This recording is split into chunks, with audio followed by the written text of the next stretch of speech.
G'day everybody, my name is Elliot Waters and you're listening to the Dysregulated podcast. As always, thank you for tuning in.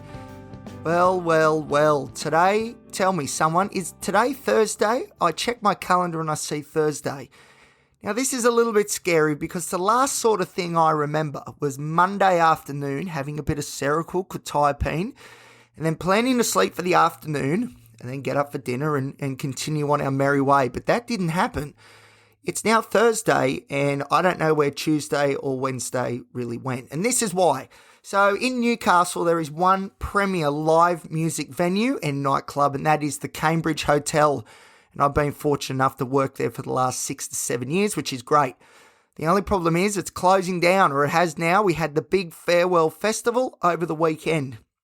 Now, I did something which isn't advised, but which is something I've done a lot over the years, which is try and combine 2 jobs into one. So what happened was during the day, I'll be working at Bunnings 8 to 10 hour days, working away in the timber yard on a forklift. And then at night, we had the Cambridge Big Farewell. So I'd work, 8 hours, 10 hours, 7 to 5 or whatever at Bunnings, and then boom, straight into town, Newcastle West to the Cambridge Hotel for the big farewell festival. And it's huge moment for the city. It's a huge loss. It's very sad, but very, very monumental. And it did feel like history was, developing as I was standing there serving drinks. And that's really what happened. I was at Bunnings during the day and then I'd be at the Cambridge Hotel at night, and I did that Friday, Saturday, Sunday into Monday. So Sunday into Monday was fun. Sunday was 7 to 5 at Bunnings, 5:30 till 3 a.m. at the Cambridge, and then 5 a.m. at Bunnings till 1 p.m. And then I had that Seroquel.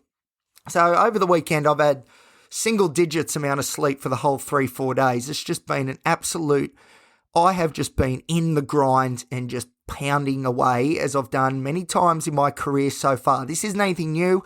Elliot doing 2 jobs and not sleeping. And, I used to do this every single weekend for a few years there. I've had Bunnings and Cambridge. I got both jobs within a fortnight of each other, so they've very much been parallel, but there's been a lot of crossover as well. And I think this time my body just said, you know what, Elliot, you're 32, it's probably enough. No more of this stuff, What's wrong with the old 9 to 5, Monday to Friday? And I think it's a good idea because obviously, and my mother asked me, were you on any substances to keep going? And the honest truth is no. I didn't even have modafinil. I ran out of that like Thursday, so that was gone. So I was just going off fumes, bit of caffeine, and just strength and resolve. And, Elliot just gets in there and gets the job done. But the problem is, if you keep doing this, I used to work night shifts, graveyard shifts, and then I'd be driving trucks. Or I remember I was a garbage truck driver, used to start at 4 a.m. and I'd finish at 1 or 2 o'clock, and then I'd go over to another transport depot and drive a truck there till 7 p.m. And I did that for like 2 years.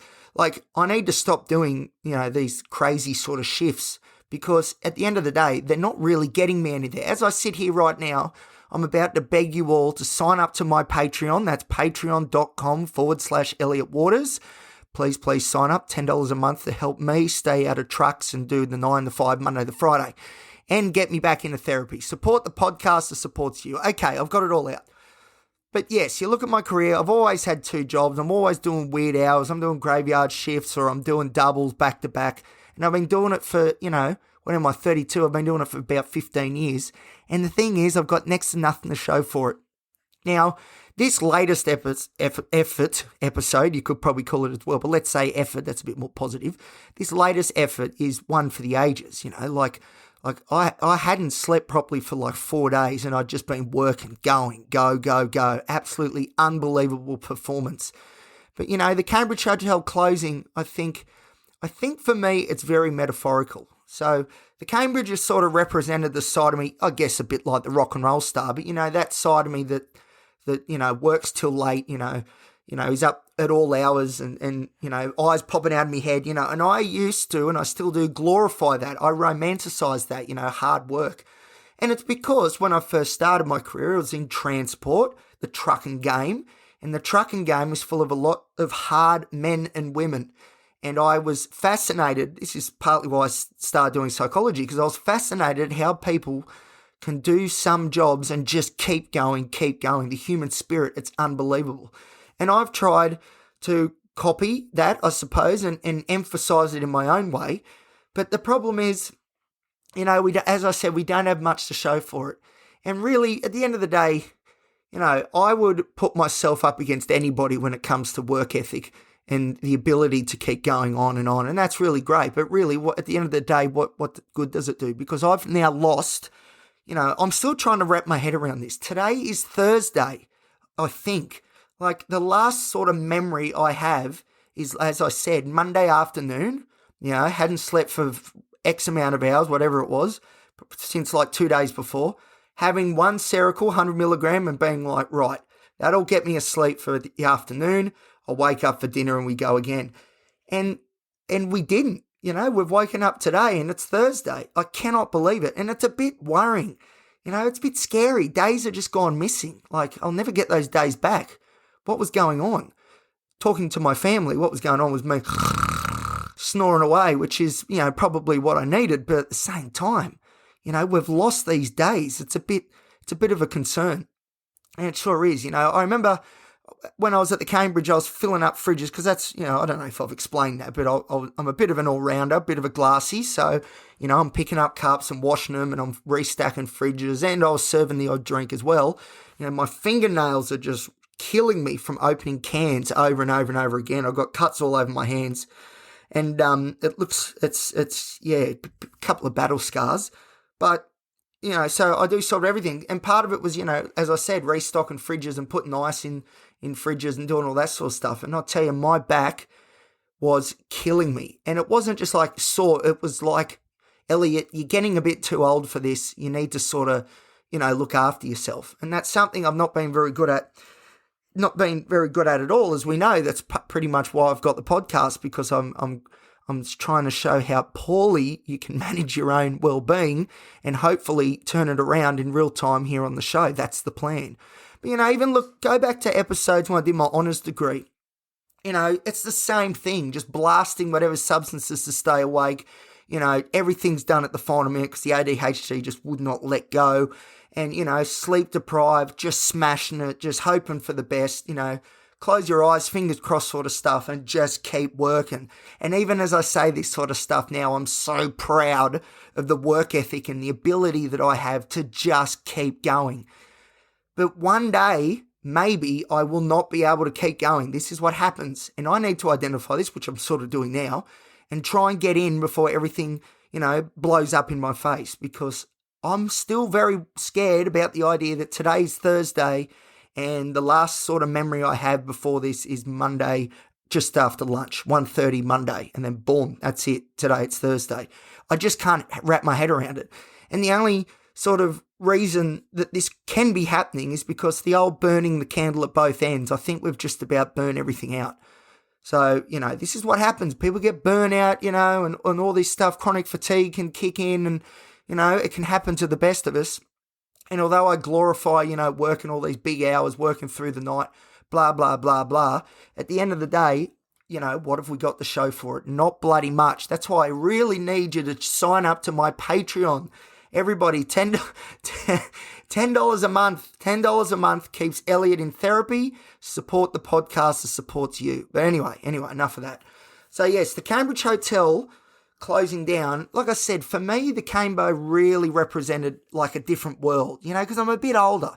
I'm Newcastle's oldest glassy, or I would have been, or pretty close to it. It sort of represented this, well, dare I say it, more immature sort of side of me, the 16-year-old, the rock and roll star, all that sort of stuff, wrapped up in a job. It was sort of this one, it was keeping me feeling young, staying hip, seeing all the latest music, all that sort of stuff. And it was great, but I'm getting to the point now where we need to just let that go and just live life. Don't pretend that we're something that we're not. Don't absolutely wreck ourselves, trying to maintain some sort of identity which is wrapped around being the hardest worker in the world, because, unless I'm getting heaps for it, which I'm not because I'm so poor, please sign up to the Patreon.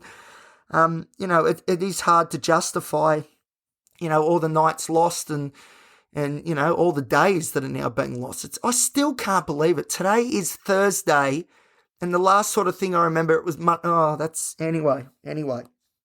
So I think the Cambridge, we're talking, decades of history. This is huge for the city of Newcastle. It's terrible, but it's so monumental. And I just feel like, it's very fitting. It's very much a metaphor for me in how I operate. I think it is finally time to shut down this side of me that is obsessed with trying to outwork and all these sort of immature, hardest worker in the world. Oh my God, I'm still like a 16-year-old at heart. Oh my God, like forget all that rubbish. We need to sort of close that now and let's live a life worth living and maybe look at the 9 to 5, Monday to Friday. I don't know.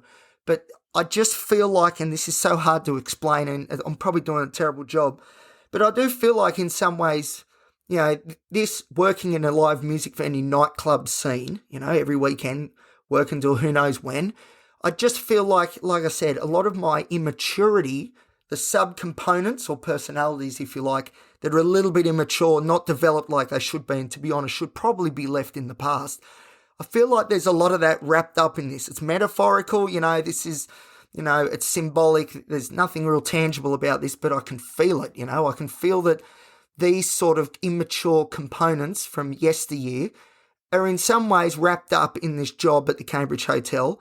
And the fact that the Cambridge has now shut its doors, which is so very, very sad, but I feel like this really gives me an opportunity now to pivot away from these sort of immature way of thinking, pivot away and start to look forwards and look back ahead again. And let's start working hard, but putting in for me. This isn't the show off for other people. This is, let's do it for me. Let's create a life worth living. I think this is time to really, really pivot away from those immature goals and aspirations, to be the hardest worker, blah, blah, work through the night. Oh, I'm a night owl, big whoop-de-doo. Who cares? Let's start working smarter, but let's start working for ourselves and for the real fundamentals of ourselves. Forget about this immature sort of way of thinking. Oh, there's been a lot of talk about that lately because it's huge on my agenda. I really, really, I hate to say it's a bit embarrassing, but I need to really become an adult. I really, really need to become an adult. I need to get like a real job, not a real job, but a job that is really in line with my goals and my values and ethics and all that sort of stuff. So in other words, doing something in the community with mental health. But man, it's time to pivot away from this, as I said, sort of immature. And again, when I say immature, I don't necessarily mean like, a 10-year-old sort of immature. I mean just less developed, very superficial sort of goals. I want to be the hardest worker in the world. Well, what does that mean? How do you even measure that? And is that actually a measure of success that we want to be measured on? And I don't think so. I think what we want to be measured on is how engaged are we with life and how much, enjoyment are we able to get out of it, and what are we able to do with other people? Can we inspire other people or lift people up to our level that we've attained, or vice versa, really be a part of this community and belong, instead of, oh yeah, I just work through the night because I'm so tough, I'm a night owl, you wouldn't imagine what happens at 4 a.m. And that's true, but at the same time, who cares? Oh man, this is a very long explanation of my immaturity in a job sense, but I think that makes sense to people. I will say this though, it is so sad that the Cambridge Hotel is closing here in Newcastle. Unbelievable. It is an icon. It is an enigma in itself, let alone the people that work there. And I'm not talking me, I'm talking some of the others that have made such an impact on the Newcastle community. And the venue itself is so historic and it's unbelievable. It's closing. It's very, very sad. But as I said, I think it's sort of fitting in my own story. I feel like this is an opportunity to close one chapter and open another and maybe pivot towards some goals and aspirations that are a bit deeper and more in line with the fundamentals that I sort of believe, instead of this superficial stuff, I'm the hardest worker, look at me go. Because you can see it, if you want to go back the episodes when I was doing my honours degree and stuff, working 2 jobs, doing my honours degree, trying to manage ADHD that wouldn't let me study properly. Like, it was an absolute nightmare and it almost sort of killed me, basically. It almost did. It was absolutely horrendous. Go back to those episodes. It's just great stuff, really exciting, really enjoyable, those episodes. But it's true, and this immature sort of part of me is so proud. Now, look, it's one thing to be proud that we got the degree, that's great, but this immature sort of side of me is proud of the way that we did it, the fact that we, had to abuse substances and didn't sleep and, Like I remember one of my friends, she saw me at university. I'd pulled like 2 all-nighters, and she burst into tears when she saw my face because I looked so downtrodden and just defeated. And this part of me, I think normal people go, oh, that's really terrible. We need to try and sort it out so things like that don't happen again. Whereas me, and I don't know if it's like an interest thing with autism, I'm not sure. But even now, as I sit here thinking back to when my friend was crying because I had the biggest bags under my eyes and, I hadn't shaved. I just looked like an absolute mess, just strung out.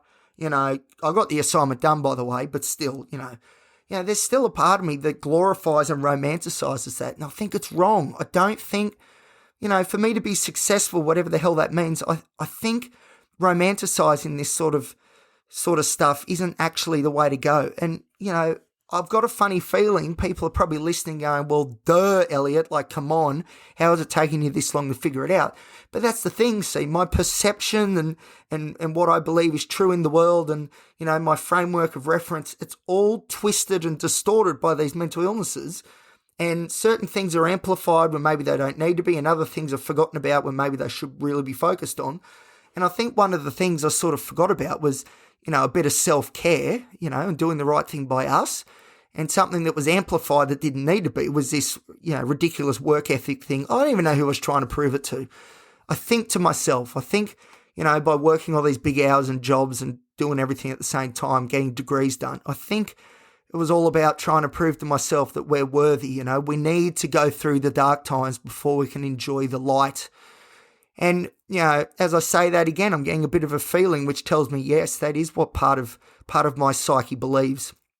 And I think it's fair to say now, with the closing of the Cambridge Hotel, that we have done enough in the dark ages. It is time to look for the light, and it is time to work hard for ourselves and not some weird, superficial sort of ideal that we're aiming for. It goes deeper than that, and if we are able to really tap in, that's when we create a life worth living. Unbelievable. It's huge.